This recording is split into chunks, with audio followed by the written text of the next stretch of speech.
Hi, it's Franklin here with GotALotOfDance.com, and my guest today is Chuck Brown. Thanks for joining us. So Chuck is a dancer, teacher, on-the-road guy, and you live in Folsom. Correct. But you told me you're on the road 35 weeks I'm usually a year? 35 weekends a year. And what are you doing on the Teaching road? dance. Teaching dance. Performing, teaching, promoting, something.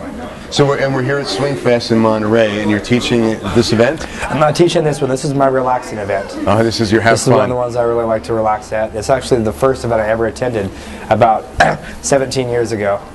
So right out of kindergarten then, huh? Pretty much. Yeah. I think it was 4. Right? Something like that. Yes. And so you're traveling 35 weekends a year teaching, but then you also have your own events. I do have my own events. So the next one coming up is the Reno Dance Sensation. That's correct. And when is that? April 15th through 18th, 2010, in Reno, Nevada. Which is where our hometown, yes. We'll be there. It's going to be fun this year. If we can get a hotel, you know. You're right. This year we've got about our conventions have been about 800 to 830 people for the past 2 years. We're trying to reach the 1,000-person mark this year, so hopefully we can do it. Yeah. It combines swing and salsa, so all you salsa people out there, don't forget. So both? Both. West Coast swing and salsa. And we have the best instructors in both genres from around the world. We've got pretty much everybody in West Coast coming, Jordan, Todd, Kyle, Sarah, Ben Molina, I'll go on. And salsa, we've got John and Liz doing their thing, and they're my salsa coordinators this year. If you guys know who John and Liz are from Salsa Mania, world champions, they're awesome. They'll be there again, doing the show.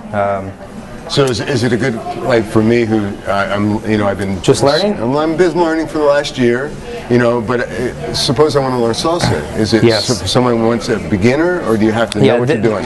My goals for Reno and Chico have been to incorporate a camp type feel and a show type feel.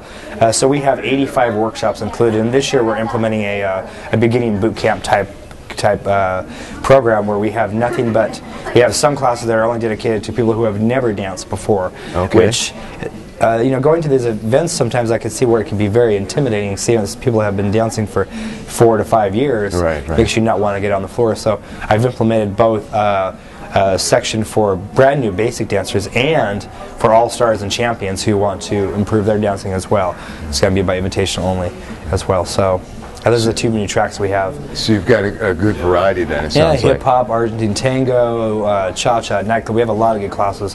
So whoever wants to come out and learn these things and to see what we do, it's the best event to come to because all of my workshops are included in the price of the pass. Oh, that's great. Which is $125 this year.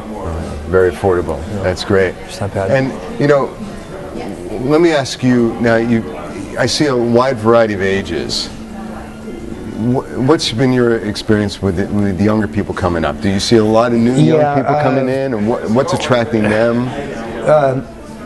Not to toot my own horn, but which I hate doing, but I do an event called Chico Dance Sensation, and the reason I do that event in the small town in Chico, I have the smallest ballroom in the country at that event. I attract about I have to limit my space actually to about 300 people because the hotel is very small. But my goal of that event was to attract college students who can't afford to come around the country to go to these events. Oh, that's great. And then give them a chance to see what we do. And I've probably created another 70 people over the past 3 or 4 years that now are involved in this community. 20 of them really heavily that travel the country now, and that I believe that we really need to focus on the youth to get new people involved in this dance. Or as we all get older, the dance is going to die, and so my goal right now is to really interject this youth in the United States. Now I travel and teach all abroad in France and England and some countries in Asia, and even Brazil. The dancers there, which I think are the most hungry in the world right now, and then watch out, United States! I'm telling you, it's coming. These guys are amazing. It's all youthful over there. It's very youthful base. It has a good youth base, and the reason why is because they're dancing to music that we dance to in clubs, which is attracting the people who go to those clubs. Okay. And I think that's a key factor of what's happening. And what kind of music is that? A lot of it is top 40, you know, stuff that you hear on the radios, and we play that in all the conventions. But if you if you get people that understand that we're playing that type of music, we're going to have more success in recruiting those people. You know, it's like if you were you know, 10 and you listen to your mom's 50s music, and she goes, "Come on, this new dance we're doing. We're dancing to 50s music." You're not going to want to go when you're listening to something different, you know. But now, if the music's the same, you're going to be more inclined to go, and I think that's what we need to concentrate on.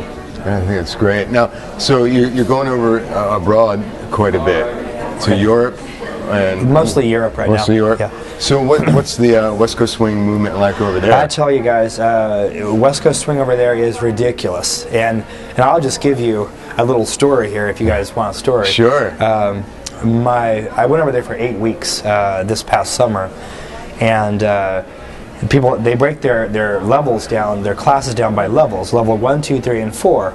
And over here, you know, United States, we have levels, and we have, but even novice dancers think they're advanced, and they'll hop into the advanced classes, right? You know, that happens here. Right. So I get to the south of France, Montpellier in France, and Jordan and Todd, they warned me. They said, "Chuck, when you get to level 4, you got to be able to bring your stuff because these people are good." I'm like, God, come on, they're novice people wanting to take advanced classes.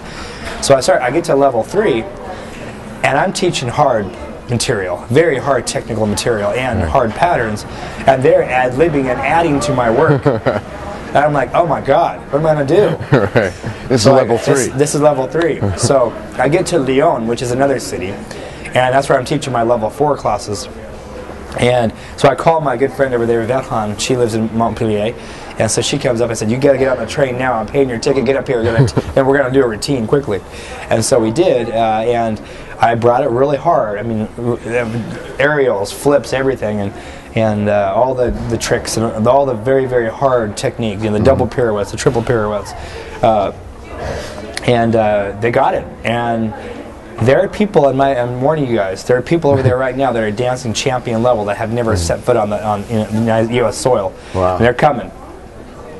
So we need to practice over here. We need to practice. Get ready. So all you novice people, you got to start getting with it. It's another British invasion. And England's strong too. Yeah. And the good thing about this is, just to this event, we have about 6 people from France here this weekend. At my event, we've got already people from Brussels, Belgium, and in Amsterdam, 2 people from Amsterdam coming, 2 people from Brazil. We've got about 30 international people from Europe coming already. Just that's my Reno event. So that's great. And Reno is a very easy town to get in and out of. It is. If you've never been to Reno, it's a small airport, but it's international. Right. And it's easy to get in. It's like I said, the biggest little city in the world, right? Yeah, and the good thing about Reno is we're in a casino, the Grand Sierra Resort, and we've got food 24 hours a day, which makes, for dancers, you guys know, when you get done dancing at 4 in the morning and want food, you can have it. Right. And that's the one main reason why I went to Reno, is because of the beautiful skiing that we have during the time. Bring your snowboard too. Right. And your dance shoes. So you have your snowboard and your dance shoes. And your appetite. And your appetite. Yeah. And don't sleep, because you won't sleep when you're there, but you got to sleep before you get there. So do all your sleeping, stay up for 4 days, you'll be fine.